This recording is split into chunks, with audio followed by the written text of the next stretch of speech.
Prometeo. El lenguaje como parásito mental.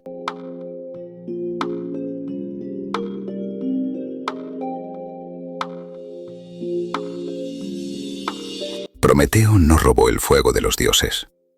Lo incubó en su propio cráneo.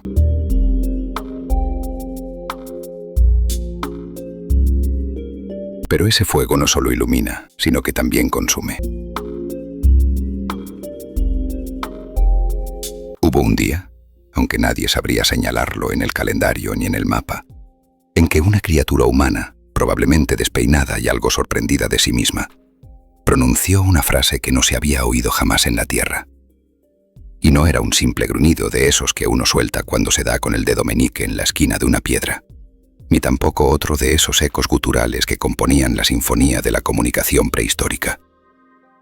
No, aquello era distinto. La frase en cuestión tenía algo curioso. Era una construcción que portaba en sí misma la misteriosa capacidad de contenerse a sí misma. Como cuando uno dice, estoy diciendo algo, y de repente se da cuenta de que, efectivamente, lo está haciendo. Es lo que llamamos recursividad. Una de las más asombrosas capacidades del pensamiento humano. Un pequeño truco mental que, aunque no sepamos muy bien cómo llegó hasta nosotros, nos permite hacer cosas tan notables como preguntarnos por qué nos estamos preguntando cosas. Fue el despertar de un Prometeo lingüístico, el primer ser que encendió en su mente la llama del lenguaje tal como lo conocemos.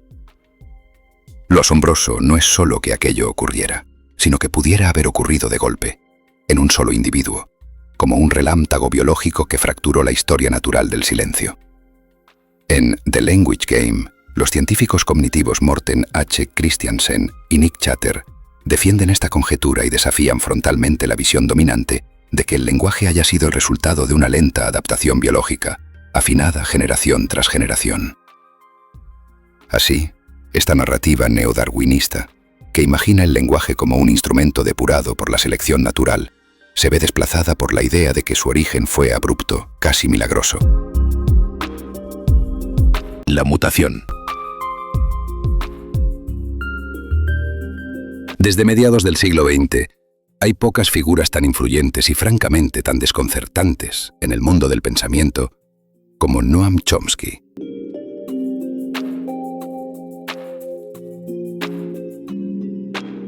Filósofo, lingüista y algo así como el Keith Richards del giro cognitivista, excepto que en vez de guitarras eléctricas empuña estructuras sintácticas, Chomsky se dedicó a dinamitar alegremente las ideas establecidas sobre cómo aprendemos a hablar.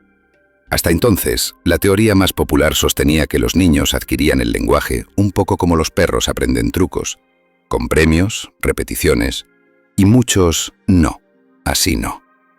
Pero Chomsky, con ese tono ligeramente impaciente que uno se imagina en los genios, señaló que si eso fuera cierto, todos estaríamos balbuceando frases inconexas hasta los 30.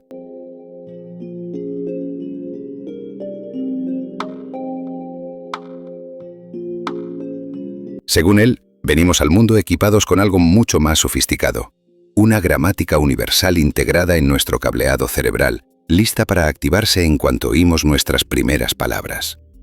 Esta idea cambió la lingüística de cabo a rabo. El lenguaje dejó de parecer un invento cultural, como la poesía, las cucharas o los sombreros absurdos, para convertirse en una capacidad tan natural como el parpadeo o tropezar con una mesa baja.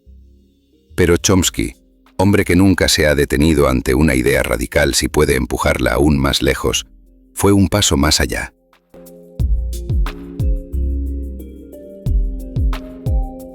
Propuso una hipótesis sobre el origen del lenguaje tan provocadora, tan monumentalmente audaz, que hizo que muchos académicos se quedaran mirando sus libros como si acabaran de descubrir una serpiente dentro. En una maniobra teórica que bordea lo herético frente a la visión evolucionista ortodoxa, Chomsky deslizó que la facultad lingüística no apareció como fruto de un proceso evolutivo lento y acumulativo, sino como el resultado de una mutación genética única, súbita, ocurrida en un solo individuo.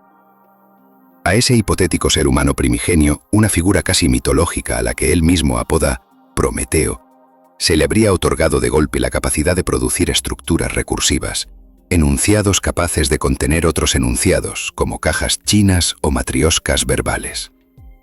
La recursividad en este contexto no es solo un rasgo gramatical, es una grieta abierta hacia el infinito, una arquitectura mental en la que el pensamiento se encierra, se pliega y se duplica, inaugurando un nuevo horizonte lógico y expresivo.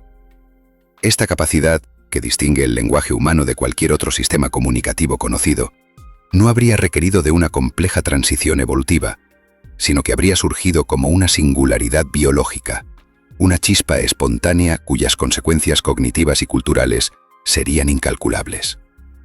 Un accidente grandioso, una anomalía fecunda comparable por su impacto a la aparición de la conciencia o del fuego.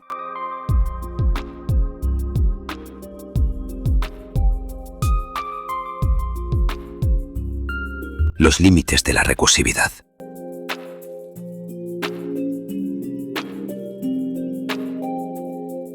No obstante, la potencial infinitud de la recursividad topa pronto con los límites de nuestra cognición. Aunque en teoría podemos seguir encajando cláusulas hasta el infinito, en la práctica bastan 3 niveles de incrustación para que la comprensión humana se vea desbordada.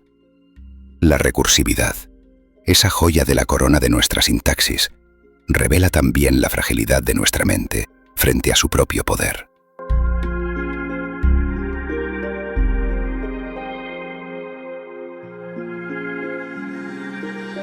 Tomemos, por ejemplo, 2 oraciones elementales. El perro se escapó y el gato asustó al perro.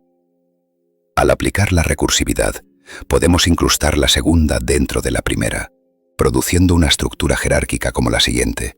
El perro, al que el gato asustó, se escapó.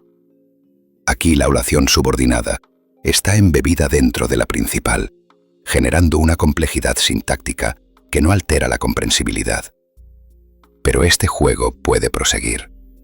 Si añadimos una tercera oración, el ratón sorprendió al gato, y la incorporamos mediante el mismo principio, obtenemos algo así. El perro, que el gato, que el ratón sorprendió, asustó, se escapó. El resultado, aunque aún inteligible con esfuerzo, ya exige una atención cognitiva mucho mayor. Sin embargo, la recursividad no tiene, en principio, un límite formal. Podemos seguir añadiendo capas. El perro, que el gato, que el ratón, que el bicho asustó, sorprendió, asustó, se escapó. A estas alturas, incluso el lector más paciente siente que la frase empieza a resquebrajarse bajo su propio peso. La comprensión se vuelve titubeante, casi imposible. La sintaxis puede sostener la estructura, pero la mente humana no es capaz de hacerlo. Y, sin embargo, según Chomsky, Prometeo, ese primer humano que había recibido la mutación prodigiosa, fue el primero en concebir esta forma de estructuración potencialmente infinita. Fue él quien inauguró la posibilidad de incrustar pensamientos dentro de pensamientos, de pensar en un lenguaje que puede pensarse a sí mismo. Pero esa capacidad, aunque formalmente ilimitada, se topó desde el comienzo con los márgenes de la cognición. Es probable que incluso Prometeo, como nosotros, quedara perplejo ante sus propias construcciones demasiado profundas. Por desconcertante que parezca, este es el núcleo de la apuesta chomskiana.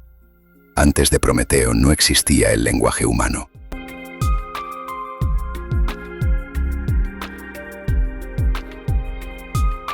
Con la irrupción repentina de la gramática recursiva, el lenguaje brotó impetuosamente como una flor en primavera, aunque en un inicio solo habitara la conciencia solitaria de un individuo.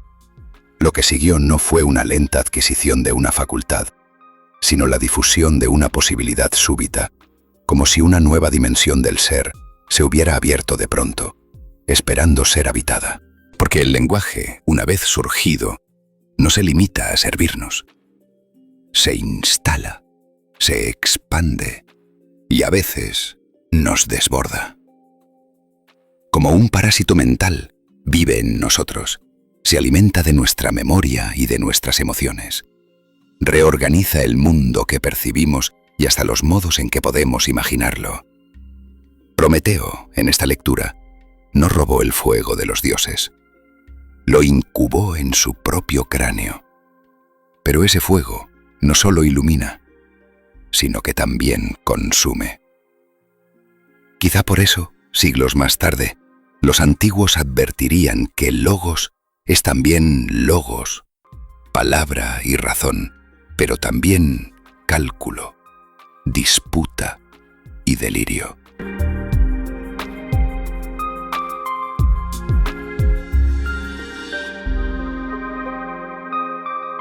El lenguaje, ese huésped incorpóreo, no nos pertenece del todo. Es un artefacto evolutivo que se comporta como una fuerza autónoma, que nos habla tanto como hablamos a través de él. En este sentido, lo que surgió en un individuo como una chispa singular, se convirtió, con el tiempo, en una llama inextinguible que arde aún en la mente de cada hablante. Porque desde entonces, pensar es hablarse, y nunca estamos del todo seguros de quién lleva la voz.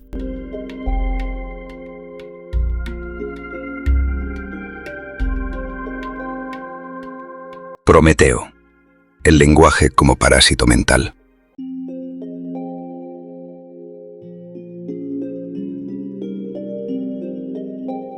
Por el Dr. Sergio Parra. National Geographic España Sataka muy interesante Webedia SJ Down Spain Yorokobu Mac Escapada Rural Radio Sapiens Baker Café Etiquetas Opinión Análisis Sociedad Actualidad.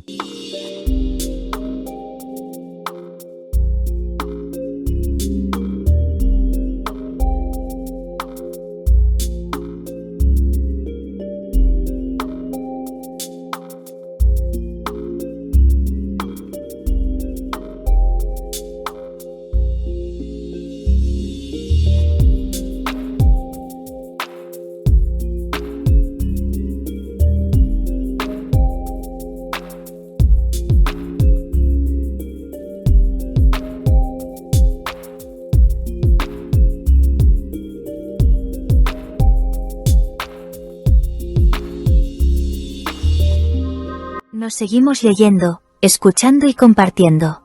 Sencillez-y-orden.es. Les sugerimos entren a las siguientes plataformas tecnocientíficas activas de ámbito internacional: radiosapiens.es y revistanube.com. Actualidad y máximo rigor científico, cultural y divulgativo.